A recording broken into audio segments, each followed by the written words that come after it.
Welcome to my YouTube channel. You are watching Tutor Online. In today's video, I'm going to discuss concentration units of solution. To begin with, we should know what is solution. It is a homogeneous mixture of two or more substances. Solution solute और solvent के mixture से बनता है. Salute हम वो कहते हैं जो डिसॉल्व होता है सॉल्वेंट के अंदर, और सॉल्वेंट वो पार्ट होता है सॉल्यूशन का जिसके अंदर कोई चीज़ डिसॉल्व की जाती है. Normally, we classify a solution on a basis of how much solute is present in a solution. इसी तरह फिर हमें concentrated solution मिलता है और dilute solution मिलता है. In concentrated solution, if a lot of solute is present in a solution, we say it is a concentrated solution. In the same way, if a less amount of solute is present inside a solution, we say it's a dilute solution. So how do we measure the concentration of a solution. यानी हमें पता कैसे चलेगा कि इस solution की concentration क्या है. Either it is a concentrated solution और अ dilute one. It normally depends on the solute in the solution. So we measure the concentration of solution in percentage. A is percentage composition. The amount of solute and solvent can be expressed in percentage composition by four different ways. One is mass by mass percentage, second is volume by volume percentage, third is mass by volume percentage, and fourth one is volume by mass percentage. First में mess by mess की जगह weight by weight percentage भी लिखा जाता है. जहाँ जहाँ mess आ रहा है वहाँ पे वेट भी लिखा जा सकता है, इसमें कंफ्यूज नहीं होना. It is the mass of solute dissolved per 100 parts of weight of solution या 100 parts of mass of solution. It is called mass by mass percentage. अगर किसी भी सॉल्यूशन के अंदर 5 ग्राम शुगर प्रेजेंट है, डिसॉल्व्ड है उस सॉल्यूशन के अंदर 100 ग्राम ऑफ सॉल्यूशन में, तो यानी 95 ग्राम ऑफ वाटर प्रेजेंट है और 5 ग्राम शुगर है, तो टोटल बन जाएगा 100 ग्राम ऑफ सॉल्यूशन. यहाँ पे मैंने वाटर एज अ सॉल्वेंट लिया है.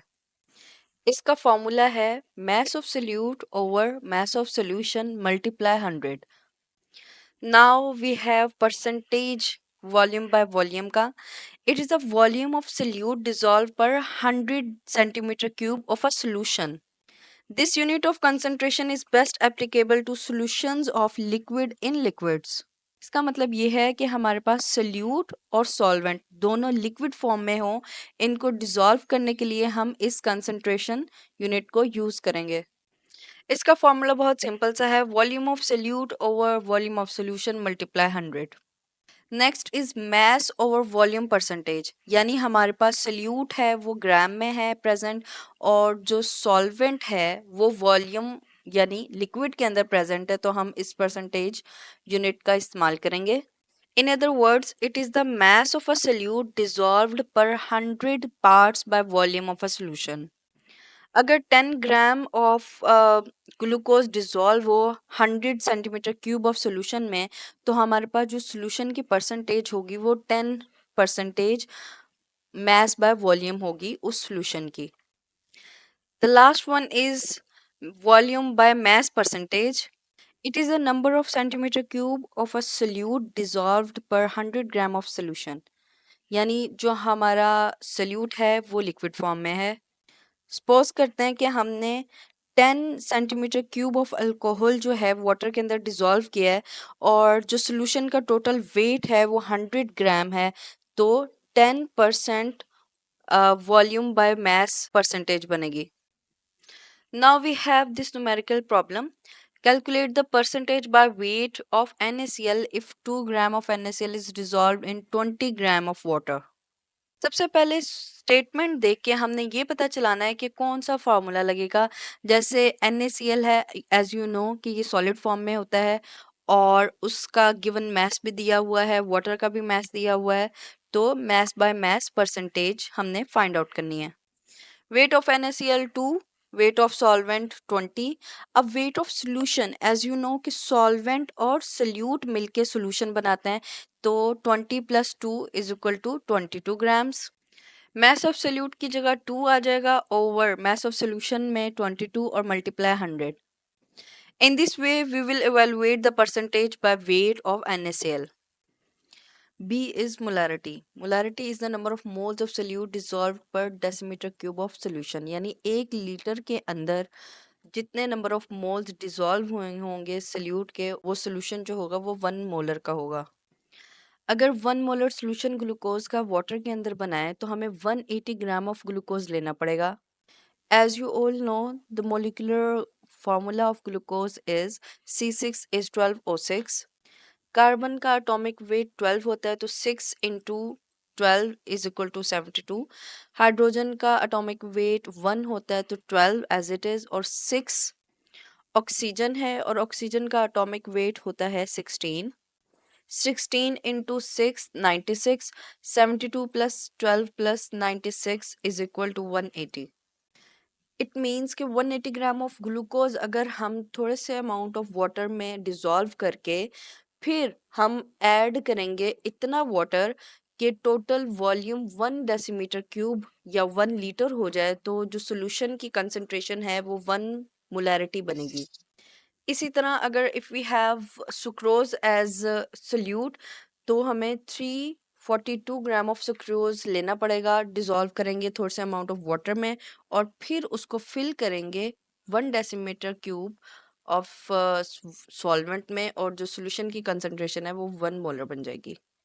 सोल्यूट कोई सा भी हो, अगर हमें उसका मोलर फॉर्मूला और मोलिकुलर मास पता होगा तो उतने ग्राम हमने सल्यूट लेना है और थोड़े से पानी में डिसॉल्व करने के बाद मेजरिंग फ्लास्क के अंदर sufficient amount of water add कर देना है अप टू 1 लीटर, तो 1 मोलर सॉल्यूशन हमारे पास आ जाएगी। Concentration: since the volume of 342 gram of sucrose is greater than 180 gram of glucose, so that the volume of water in 1 molar sucrose solution is less than that of 1 molar glucose solution. इस case में दोनों solution की concentration 1 molar ही है, लेकिन जो sucrose वाला solution है उसमें वाटर का वॉल्यूम कम है एज कंपेयर टू ग्लूकोज के सॉल्यूशन में, क्योंकि सुक्रोज का मोलिकुलर वेट ज़्यादा है एज कंपेयर टू ग्लूकोज, यानी अमाउंट ऑफ सुक्रोज ज़्यादा है as compare to glucose. Now have a look on the formula of molarity. Molarity is equal to number of moles of solute divided by volume of solution in decimetre cube और litre. As you know, the number of moles of solute is equal to mass of solute divided by molar mass of solute. Calculate the molarity of a solution containing 20.7 gram of potassium carbonate dissolved in 500 centimeter cube of the given solution. As you know, mass हमारे पास given है, potassium carbonate का molar mass हम calculate करेंगे। Potassium का atomic mass होता है 39 into 2, क्योंकि potassium हमारे पास 2 है। कार्बन का एटॉमिक मास होता है 12 और ये 1 प्रेजेंट है हमारे पास, और ऑक्सीजन का एटॉमिक मास है 16 और ये 3 प्रेजेंट है, इसलिए 16 इंटू 3, 78 + 12 + 48 = 138। गिवन स्टेटमेंट में the volume of solution is 500 centimetre cube. अब हम इसको लीटर में कन्वर्ट करेंगे। 500 centimetre cube divided by 1000 = 0.5 decimetre cube. Decimetre cube is equal to 1 litre. After putting these values, we get 0.3 mole per decimeter cube. Molarity. Molality. Molality is the number of moles of solute in 1000 gram यानी 1 kg of the solvent. हमें 1 molar solution बनाने के लिए किसी भी flask की ज़रूरत नहीं है, जस्ट 180 ग्राम ऑफ ग्लूकोज चाहिए और 1000 ग्राम ऑफ वाटर चाहिए। इससे हमें 1 मोलर सोल्यूशन ऑफ ग्लूकोज मिल जाएगा। हालांकि जो इसका टोटल मास होगा सोल्यूशन का वो 1180 ग्राम होगा। At this point we don't know the volume of the solution. In order to know the volume of the solution, we need the density of the solution.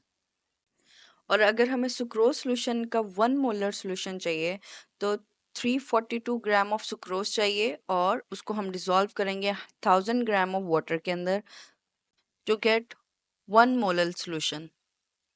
Now have a look on the formula of molality. Molality is mass of solute divided by molar mass of solute multiply 1 over mass of solvent in kg. As you know, mass of solute over molar mass of solute is equal to the number of moles of solute. Molality को हमेशा small m से represent किया जाता है. What is the molality of a solution prepared by dissolving 5 gram of toluene in 250 gram of benzene?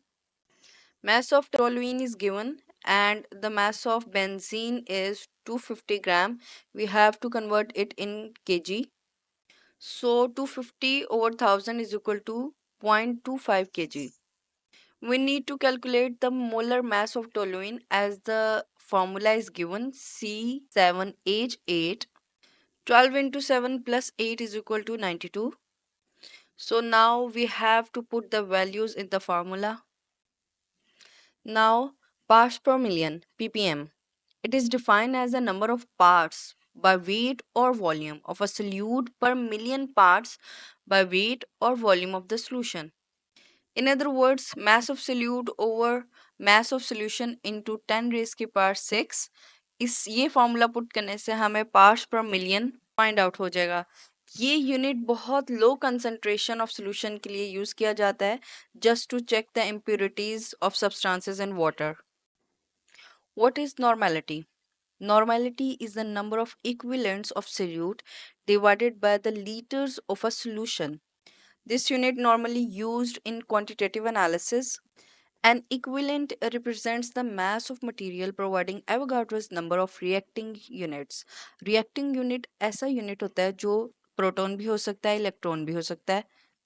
Acid और basis के case में acid number of protons या हाइड्रोजन आयंस कितने रिलीज कर रहा है और बेस में वो नंबर ऑफ हाइड्रोजन या नंबर ऑफ प्रोटॉन्स कितने एक्सेप्ट कर रहा है या उनको रिएक्शन के तौर पर इस्तेमाल किया जा रहा है. फॉर एग्जाम्पल सल्फ्यूरिक एसिड है H2SO4. ये अपने 2 रिएक्टिंग प्रोटॉन्स देता है यानी 2 रिएक्टिंग हाइड्रोजन आयंस देता है to carry out the reaction. Equivalent weight find out करने के लिए मोलिकुलर मास रिक्वायर्ड है divided by number of electrons gained और lost. So if we want to calculate the equivalent weight of H2SO4, 98.08 divided by 2 is equal to 49.04 gram per equivalent. So the overall formula of normality is mass of solute in grams over volume of solution in liter multiply 1 over equivalent weight of solute. That's it for today. If you want any guidance, let me know in the comment section.